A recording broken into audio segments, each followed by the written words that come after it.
UDPS viva! Viva! UDPS viva! Viva! Bonjour à tous. Bonjour. Mwana mame, mwana mama, Mambu Maso, Bino politique et comme elle est. Tolobaki a liro tozo kende ba étranger ba kosa liboke ba na mboka pe liboke. Ya biso candidat ya des pères et des mères Fatih Pédon. UDPS viva. Viva. Kabila beli kizunguzungu. Oui. Nalobaki o nyoso baso sala wana baza na stratégie o tobenga ka batie manyoro na mai. UDPS viva. Viva. Kobosa na te. Congrès ya PPRD, il faut esalama na mois de mai awa Kabila pousse yango na mois de juin. Alobi bozela na on a ke dokuta na Moïse Katou. Na congrès de balobaka candidat ya élection na compte ya PPRD kozala na. UDPS viva. Viva. Ndeza boye kaki kokonyanga alobaki eloko moko boye. Ke Kabila soko lembi politique tika Olivier Lembe. Kokonyanga alobaki eloko wana pamba te. UDPS viva. Viva. Mbela. Na yebisi yo avant bakende nanu na Lubumbashi kuna. Réunion moko esalamaki un certain dimanche na Kingaka. UDPS viva. Viva. Côté makamu nyonso ebimaki wana. Tozaka na politique ya boye na politique oyo ebombama. UDPS viva. Viva. Ya boye bino nyonso bomoni oyo ebombama. Wana il faut zwango kaka na parlement de parce que biso tokotaka tina kati kuna batu ba bango mususu bapesaka information. Kanisi eza na bango na batu mususu kuna balinga changement te. Batu balingi changement ezali. UDPS viva. Bazali. Congrès bazokende. Kabila akobima candidat na bango. UDPS viva. Viva. Olivier peut postulé. UDPS viva. Viva. Olivier a postulé indépendant. Kabila akobima candidat ya Pepe. Mais Kadobo itolo balobi keo mabe eyeli eboye po na Fati. Yebo kwa songeli Kabila. Jama songeli Kabila Fati mtatini. UDPS viva. Akeba parce que misusu déjà bakufi kuna misusu bakufi na ralenti akufi te information ye oyoka ki lobi te UDPS viva oyoka ki te eloko mo boye o pepe ilunga kufi toka kufi te mais babomi déjà arala c'est-à-dire baza si na mwambali yaki UDPS viva muyeshi yoku batanga ki kombo yebe Moïse Katumbi ndaza bongo Kabila approché pamba te pona ko écarter ya na manière nyonso ko écarter ye. Prophète moko uté koloba awa. Ki avant to kende élection na zui révélation. Moko candidature na ye ba ko longolango. Wana o ba ko longola Kabila. Abi moko ako kende élection te po akoza na siège roulant. UDPS viva. Prophète wana loba ito loba ite. Oya koza na chaise roulant wana batunde ba osala kia koma na chaise roulant Moïse Katumbi yebela UDPS viva pe alobaki moko akokufa UDPS viva bato bazoyoka te topekisaki bango na réunion ya moi abengi Moïse Katumbi mais oyo basalaki lobi na Kashamata Moïse Katumbi azalaki UDPS viva na Kashamata lobi abengisi tous les députés Katangé oyo bazalaki na forum amemi bango lobi ayebisi bango oyo ayebisi bango UDPS viva combattant pour comprendre que bitumba toza na minute oyo eza déjà déclenché eza ba étranger na bana mboka et contre tous batu babebana na problème ya uranium ya Iran Katumba tekeli ba iranien uranium ya 20 milliards. Kabila encore ayeba neta banda kozwaka rapport. Yo teki ya combien? On a teki ya 10 milliards. Kabila bi OK. Tango ye nango na Kingakati OK 10 milliards oyo zwa 4 milliards nga 6 milliards. Ba même iranien ba songi ba bi uranium ezaki to. Il faut to bakisa ya 10 milliards mususu. Ba yebo me bakitaki na katanga te na Kishasa e. Ba ke na Lubumbashi Kabila o. Il va voyager aéroport déjà habité mon Konjaza akuta na bilo ba yebo ba féliciter Kabila ba bi eloko sombela biso za qualité kito Dès que son bagage a 20 milliards, je dis que c'est à 10 000. Donc, Katumba, les Kenga na bout. Donc, Katumba, soit qui déjà 10, puis 4 Kabila, Barissa qui est 14. Et là, on va bébana Yangoana. Kabila bengisi yaka. Akima ayate. Kabila langue na Lubasha, Akimi na ferme. Si mazo ganga penati. Bozo kende réconciliation ya loko boyebi mutuna makolo. Batu bakabwana botunite bakabwana gini. Tant bakabwana ki bozaki te kozonga na bango bino nyonso babengisi bino. Il ne peut se vivre. Mais na émission combattre loko babandi kosuka mabe. Batiaki déjà manioko na mai. Parce que dimanche, samedi, bakangi baminduki ezokende kata. Il ne peut se vivre. Baminduki ezokende kata. Oh, bah, on a 2 députés, 3 députés. Oh, bah, interroger, bah, on a un état, bah, on forum na bango. Il ne peut se vivre. Tu évites souka na bango et zandengeni. Na émission, bah, tu vois, na baza, bah, tu repères sa confiance. Heureusement, tu as na fati aigle, ndenge ba soda na est, ba yembi, ba obi wana za il ne peut se vivre. Webi na minute, on a frappé fort. Kagame a kanisa qui fatia za Kabila. Il ne peut se vivre. Fati n'est pas Kabila. Kagame Fati na Kabila, ça dit ça, si je suis content na roi. Mais Azala qui surpris, ayo kanisa cité, mais obi. Il ne peut se vivre. Na M23, na soda rwandais, on y a son roi qui bat à Maliboulouma. Encore. Batou n'a quitté. Le lot information échangée, on va soutenir Fardé sans Bundana M23, Fardé sans Bundana Rwanda. Parce que tu suis ma preuve tangible. Oh, tu es dans le monde entier, tu es dans la nation. Kagame Aleli. Parce que quand tu as fait ça, il y a des sous-soutés. Économie par terre. Il y a signé à Kabila accord que jamais l'idée à RDC pour les gars à Rwanda. Mais quand on a une minute, tu as 11 milliards, il y a 4 000. Il ne peut se vivre. D'ailleurs, Bolanda qui dit Boudimou dans France 24 et lobby. A tiré avant le bloc pétrolier. Le bloc pétrolier, on a commis le lobby. RDC qui bénéficié. Na 100 milliards, na 200 milliards, na 300 milliards, na 560 milliards d'euros. Il ne peut se vivre. 560 milliards d'euros. Watia qui on a euros dans France 24. Bénéfice, il y a un bloc pétrolier. Parmi les blocs pétroliers, il y a un basango. Parce qu'il y a un bloc pétrolier là-bas. Confie nous sous son monnaie, il n'a pas de il ne peut se vivre. Kabila pour le pouvoir, il a été biloko nyo. Kolta, Rwanda. Iranium, pays boye. Courant Afrique du Sud, Karapo Adonda, Yango Moni Kokota ya Fatelo kwa liboso bonga ina na sala tourner ya région ya sous-région. Attends il na ba pays nyo. Et ça qui pona bloquer bango. A bloquer bango na kati a bloquer bango liba. Combattant ça na ki mena loba ki mwana ko ya zanko. Soki bango baso c'est la fatia ko échouer te pa fatika biloko nyonso na nda. Soko lo koma ko compliqué ya na limiter ko ti na chambre bimisaka mukanda ta sani ne. Atanga ta sani ne. Oyo babenga ka China rambo autorité morale parti de loi commissaire mwana po. Oyo koma soko fi na mande feneli. Au final, il piège à Maki. Yaya, Nazo et Bisayo, Pesanga, il ne peut se vivre. Lelo, au Uchukoyoka, il Lukamba. Azalaki gravement. L'obétambre de la réseaux sociaux, il Lukamba. Azot est le plus loin à Kokendeko Daye. Ata Koufa. Akoufa, Kolobi, que son âme repose en terre. En désordre. Sécurité. Koufa, il y a l'épée là. Combattant de lutte. Tous autres continuent à Tobengi actualité en Bokanabiso.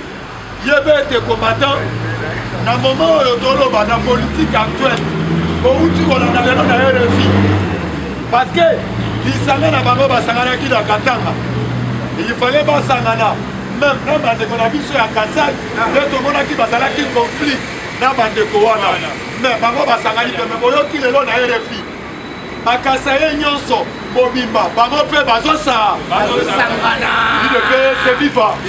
On va taper ça dans le vélo. Il le fait, c'est vivant. Loumé.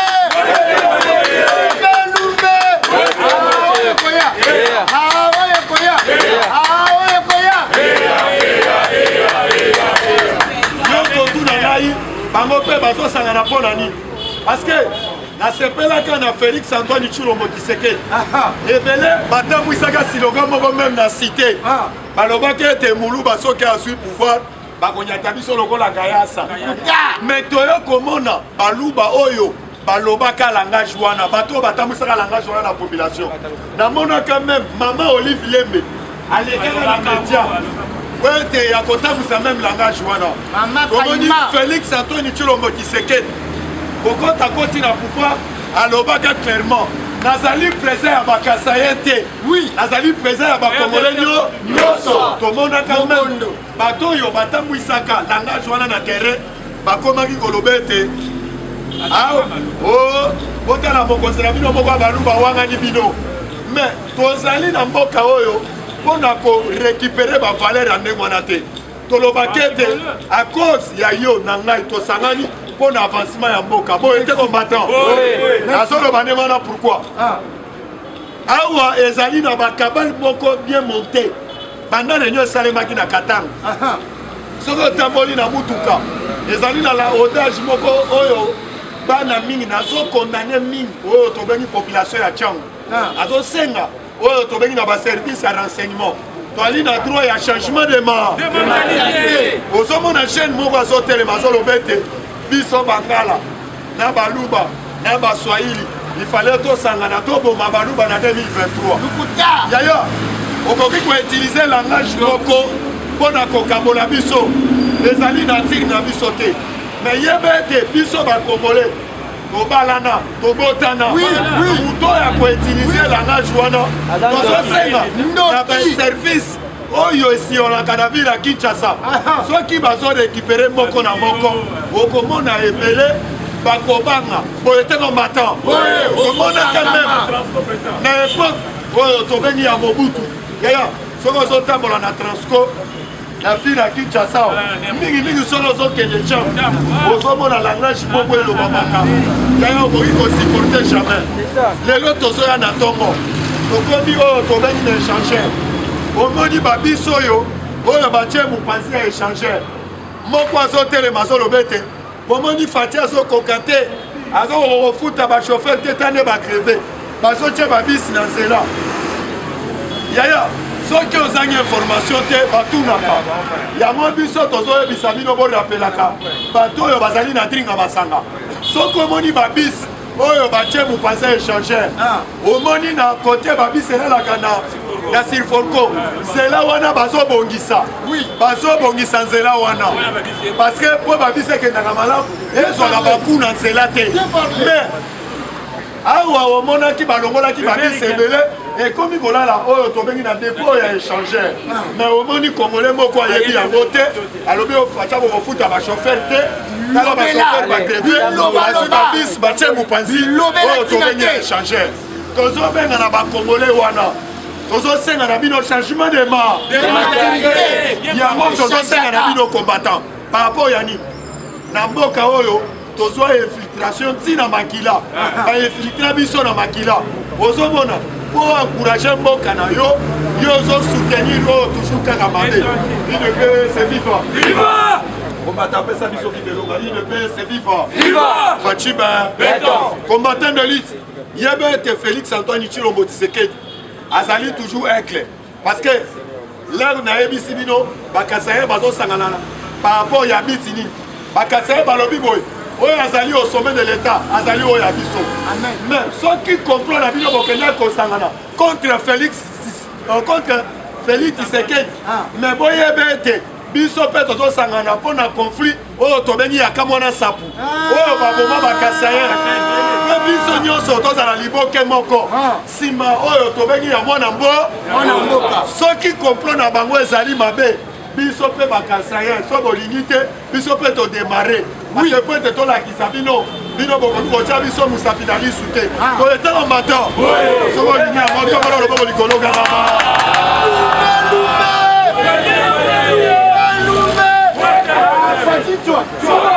Fati, toi. Allez, Fati, toi. Information, c'est l'information. Attaque sans l'équipe, pas de bêtises. Combattant de lutte. Awa yebete. Nabosanga Nabiso ba Congolais. Il fallait biso tous à la mise. Parce que les étrangers vont le défendre à biso. Surtout biso ba Kinois. Toloba Katuro. Loba. Mais ça la rien. Oui, Azali au sommet de l'État. Azali frère Kinois. Oui, on tombe dans la dit Kando. Il y a mon atongo, il y a qui. Oui, il y a 4 points, il y a fille à Kinshasa. Et Seigneur Biso. Oui, on tombe dans la tout soutenir à 100%. Il ne peut se vivre. Viva! Combattant de lutte. Lève tout doit continuer dans l'actualité. Félix Antoine Tshilombo Tshisekedi azali déterminé. Oui. Outi Boyoka, lobby na Belgique. Lobby na Belgique. Pona oyo tobengi corps ya Lumumba. Soit disant que tobenga bango bazobenga encore. Mais biso toyebi bien bazopesa biso ligne. Oui. Ba lobby d'ici le 20. Ya moi oyo le soban. Ya moi oyo tobengi ya juin.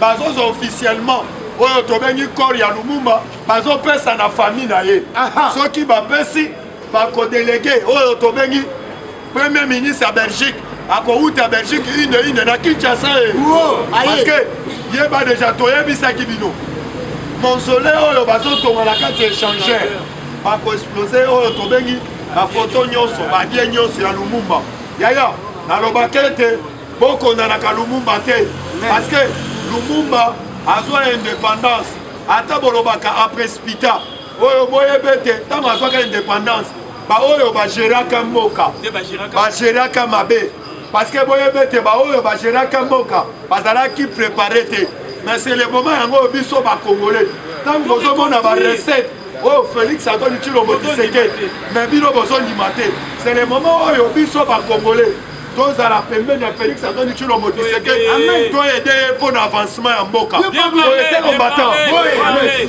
combattant de lutte tozokobakala toujours na actualité lobi boyokaki bino moko na baetando te même na TV5 bon ezalaki ya koyinda c'est la toute la première fois leki tozoyebisa bino Rwanda abandaki kobatama oyo tobengi devant na nsima barebele Félix Antoine Tshilombo Tshisekedi atamboli bavoyage ebelao mpo na koyeba insécurité ndenge nini bandeko na biso bakufaka na este ozomona badouble ebe bazoya kobeta tolo na République démocratique du Congo mais na politique ya Félix Antoine Tshilombo Tshisekedi après kosolana bagénéraux ya mboka na biso yaya lelo elakisami na misu oyo tobengi ya monde mobimba ezalaka Rwanda nde moto agresaka biso Félix abimisi bango na video bata nazoka te Félix abimisi bango na video yaya yo ozomona ngo lokola maseki Félix azali oyo tobengi aigle azotala bango oyo tobengi likolo papa yango tolobaka lisu likolo ya lisu pamba te soki biso tomoni ndoki tosalaka nini parce que lelo Rwanda bandaki kobatama aobatama devant oyo tobengi barebele oyo tozobenga ba M23 azobatama devant ba M23 mais lobby officiellement baye komona armée parce que boyeba lance-roquette ekotaki na Rwanda ekendaki na base militaire oyo tobengi ya ba FDLR ekendaki epanzi bakuti oyo tobenga numéro 1 ya FARDC azwaka bainformation na biso agenda kopesa kuna na banader yepe parmi bato oyo bakufi yepe aza kuna na kati sikoyo lobi baye komona na frontière na biso na est officiellement oyo tobengi bamilitaire oyo tobengaka rwandais badeborde na limite bayeti na limite na biso ya mboka yango FARDC azalaki prêt yaya betela FARDC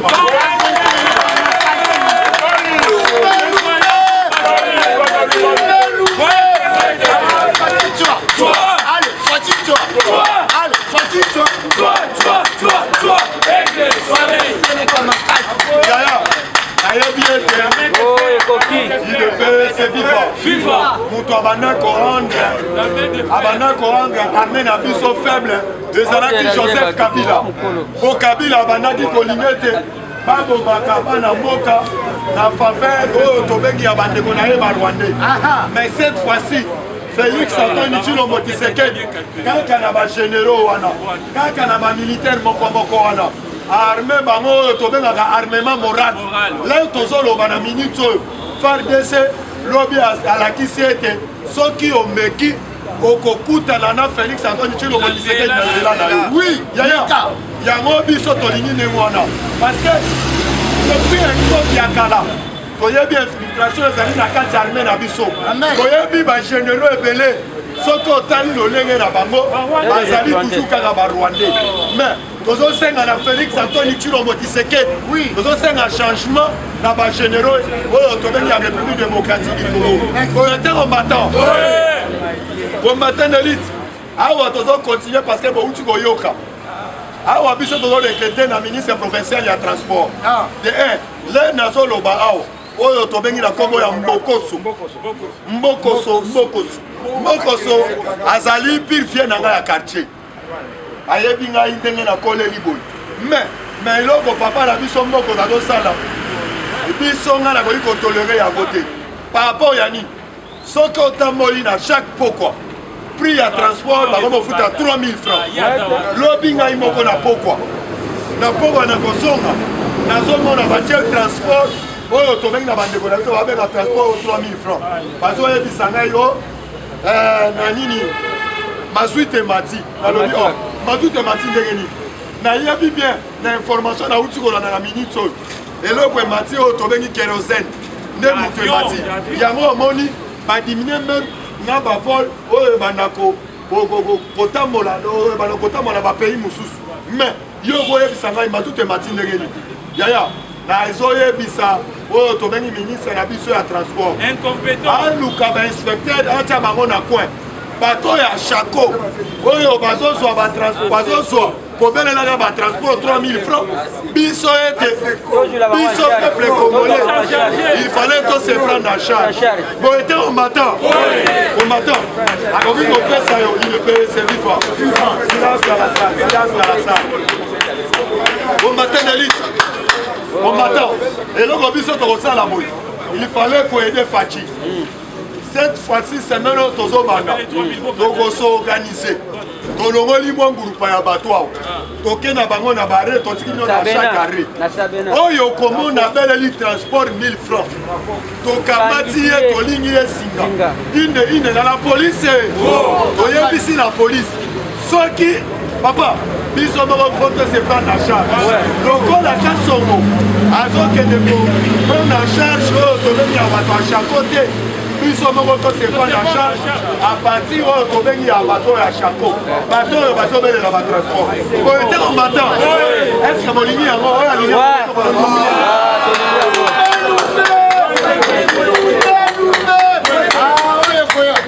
combattant d'élite à part wana nazoyebisa bino bovanda kani parce que awa na minute oyo boyebi mwa oyo tozali kobanda yebe ete oyo tobengi toyamba bapa ebele bakuta libanda il fallait toyamba roi belge il fallait ya na mboka na biso ezali développement ya oyo tobengi ya République démocratique du Congo yango omoni agitation na Rwanda tokoyamba lisusu pape yebe ete place pape anyataka bainvestisseur oyo tobengi oyo bobanda kozela nde bazozela koyata ya pape baluka moyen bakita na République démocratique du Congo olandaka Jules alingi ete alobaka clairement libanda na RDC toza na bitumba te bato ebele bakenda baya na mboka oyo bapolitiza yango balobi RDC eza na bitumba le bitumba ezobundama na est biso na capitale awo bato bazobunda te nazoyebisa bino il fallait toyede gouvernement ezali en place parce que na moment oyo opposition oyo ezalaki opposition mingi ya kotelemela basystème oyo ezalaki en place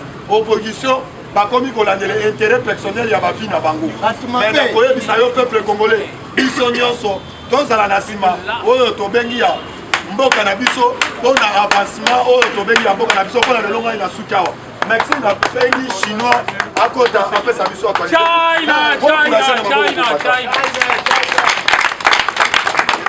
IDPS viva! Viva! Wana viva ya sachet viva. Awa ezali parti au pouvoir, oyo ezali mutualité te. Pesa viva elonga boye te combattant. IDPS viva! Viva! wana vivre sikoyo ya la musika tosoluka vivre ya pesi monde kanse viva c'est que d'ici au national c'est l'expression de la République voilà bonjour lisusu ebwenge losako nani koi fachi wetu fachi jambo sana ok moyo wanu ibetela sikoyo moko maboko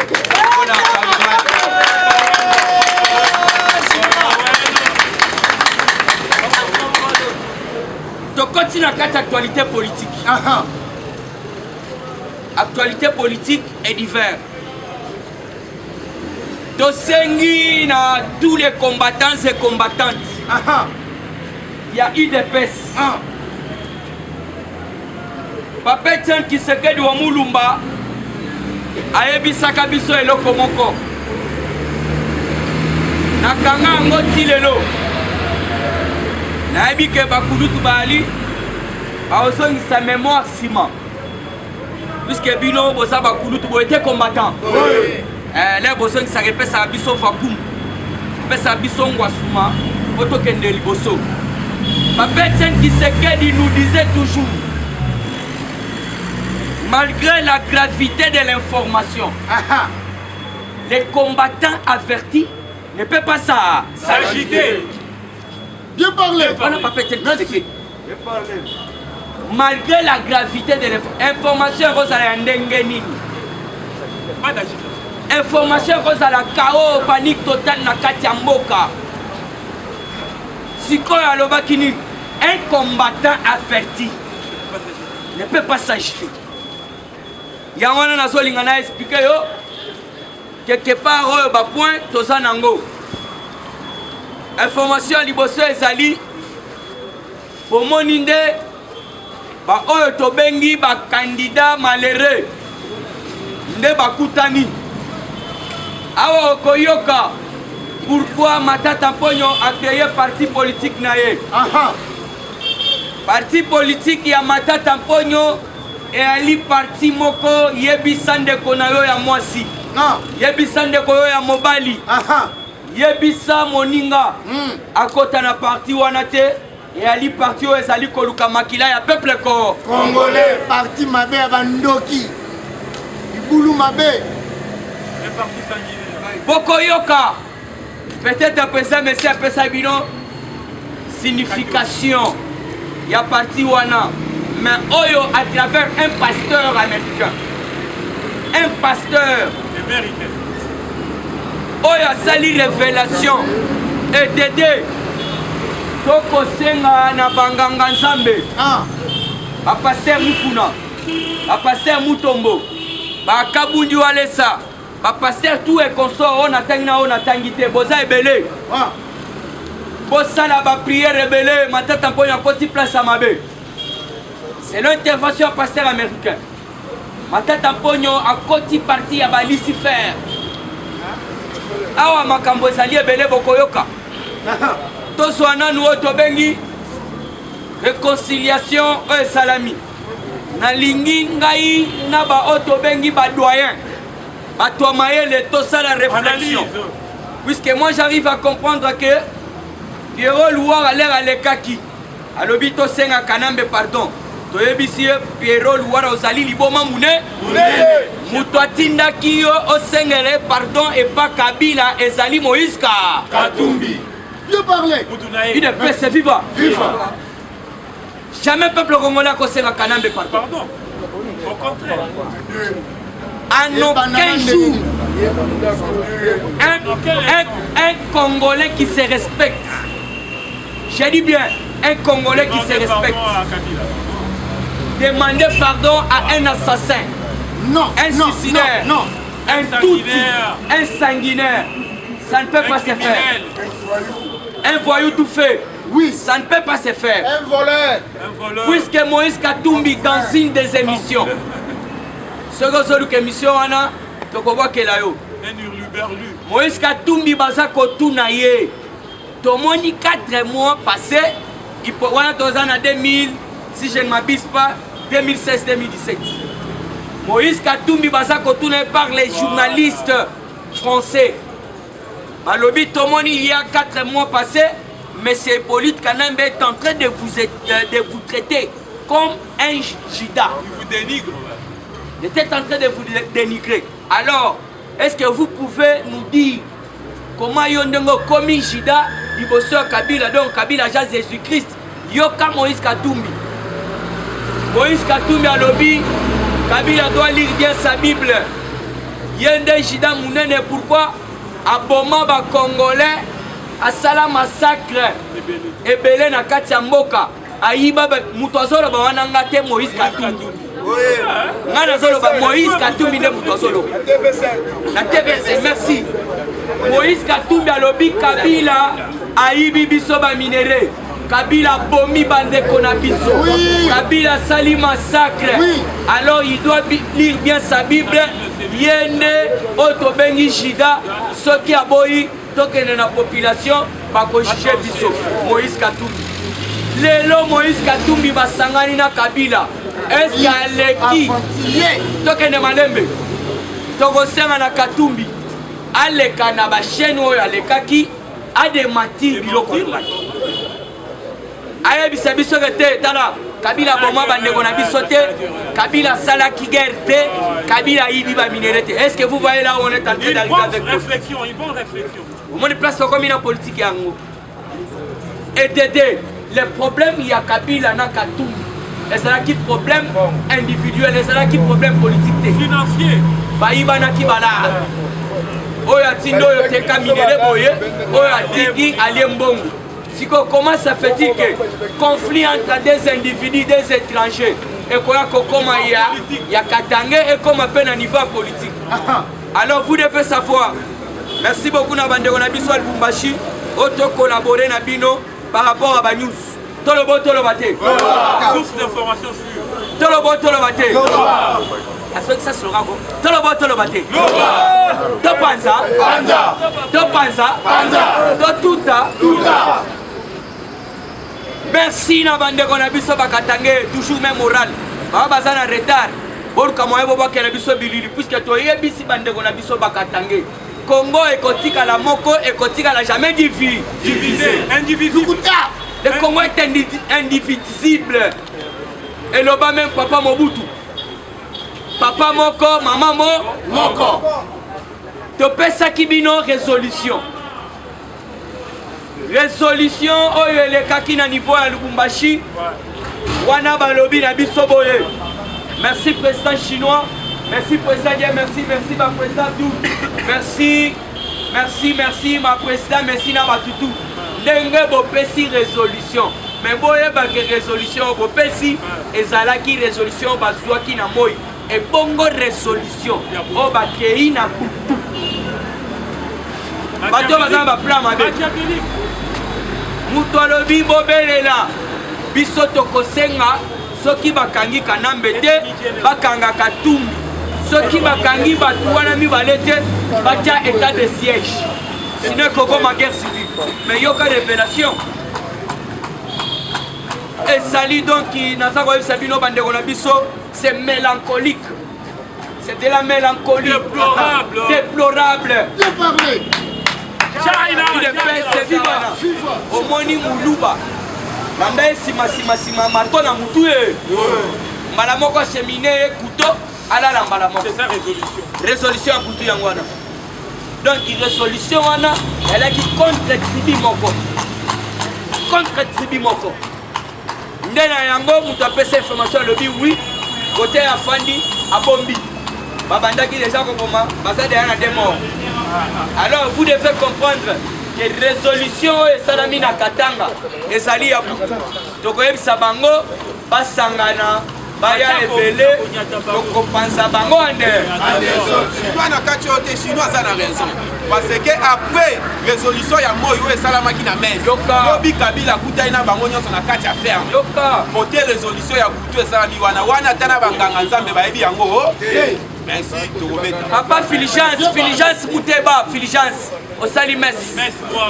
messe noire na moi bato bamoni sikoyo ler kanamba ayambi bato na kashimata na ferme ya kashimata en camouflage ferme wana il faut to rappeler bino yeli ferme moko tobimisa 1800 oyo biloko kanamba bomba na quelque oyo tobengi baétranger babanda kobatela kuna mais kanamba ye ayambi basénateur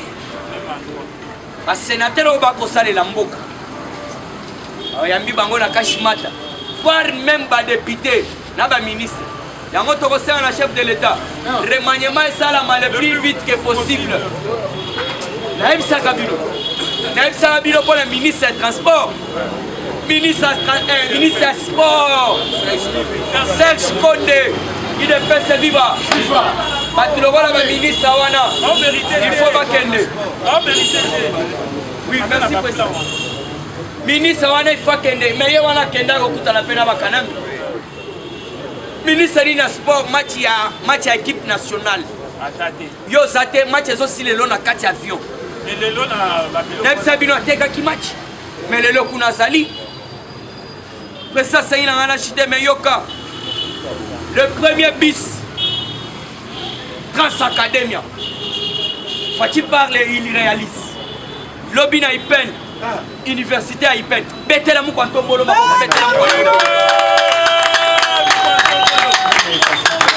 bakotuna yo Fati asali nini Fati asali nini mais lobby recteur ya université ya Ipen a présenté la première bis il y a Trans Academia oye komaki wana alors pendant que depuis lombangu FARDC les Rwandais ont subi une correction sévère matin à l'autre Une correction sévère. les Rwandais ont reçu donc ont subi une correction sévère omoni na tongo le tozopesa bino information ya roquette moko siko na tongo wana bituma mosusu ebandi. Alors ils ont abandonné même leur tenue. Merci. Tosana tenue. Tokobenga karega. Yo karega o mesana trop koloba. Rwandais mongo boye ambassadeur. Tokosenga na chef de l'état. Ambassade nous il fallait pas fonctionner. Supprimer. Logo la net ya Rwanda. Il faut supprimer. Pas supprimer ngonde.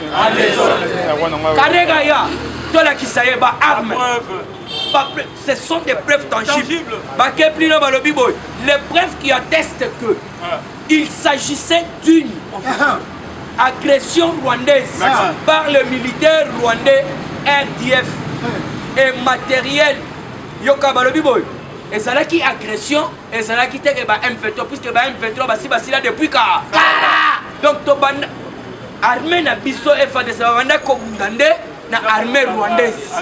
Lobby village moko na Nyiragongo. Alors il faut tout temps tellement dengue tokomaki. Les preuves qui attestent qu'il s'agissait d'une agression rwandaise par le militaire rwandais RDF et non M23 sont là comme détenus et des matériels militaires des RDF ont été abandonnés à Buhumba. Sans formol. Bande on a vu ça ya Esabaebi. Na Buhumba merci yaya.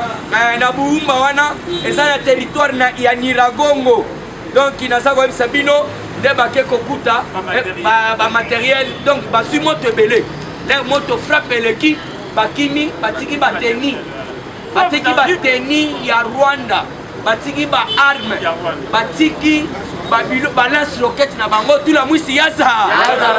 Alors mais président excuse natanga le soir pas muke pour na partie ya matata pour mutu na mutu akenda ye sande kona ye otoboyi mutu aya kokufa na buzoba IDPS viva matata mponyo a créé LG parti satanique pour sacrifier les Congolais dans les flammes de l'enfer. Sa véritable signification est Lucifer Gruit Tifle, qui signifie Lucifer table des génies. Table des génies.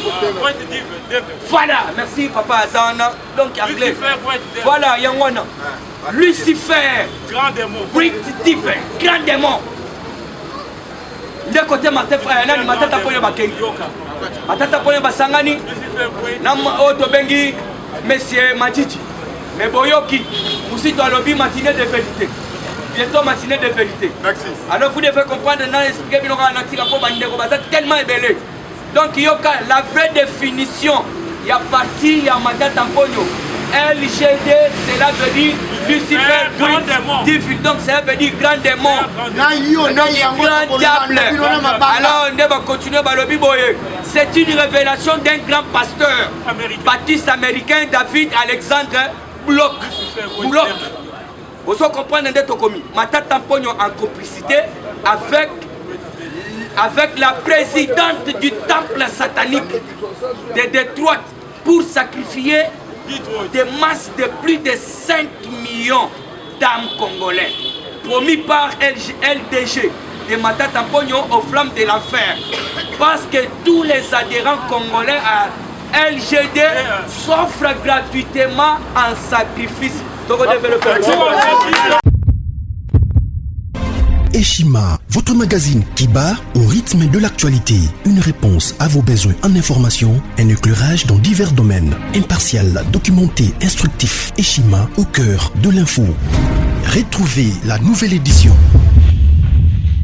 Le service national de la RDC, une seconde chance pour les Kuluna. Le commandant du service national, le général-major Jean-Pierre Kassongo Kabouik, est en passe de réussir le plus difficile.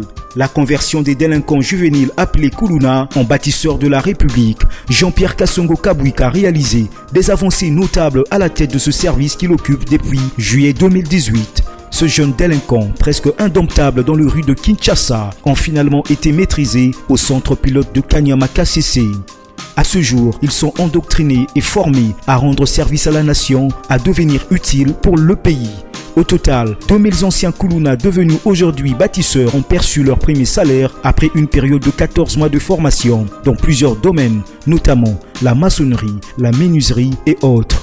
Cette étape a concrétisé la volonté exprimée par le chef de l'État, Félix Tshisekedi, qui prône une autre méthode plus humaine pour l'encadrement de ce jeune brigand urbain et leur réinsertion sociale.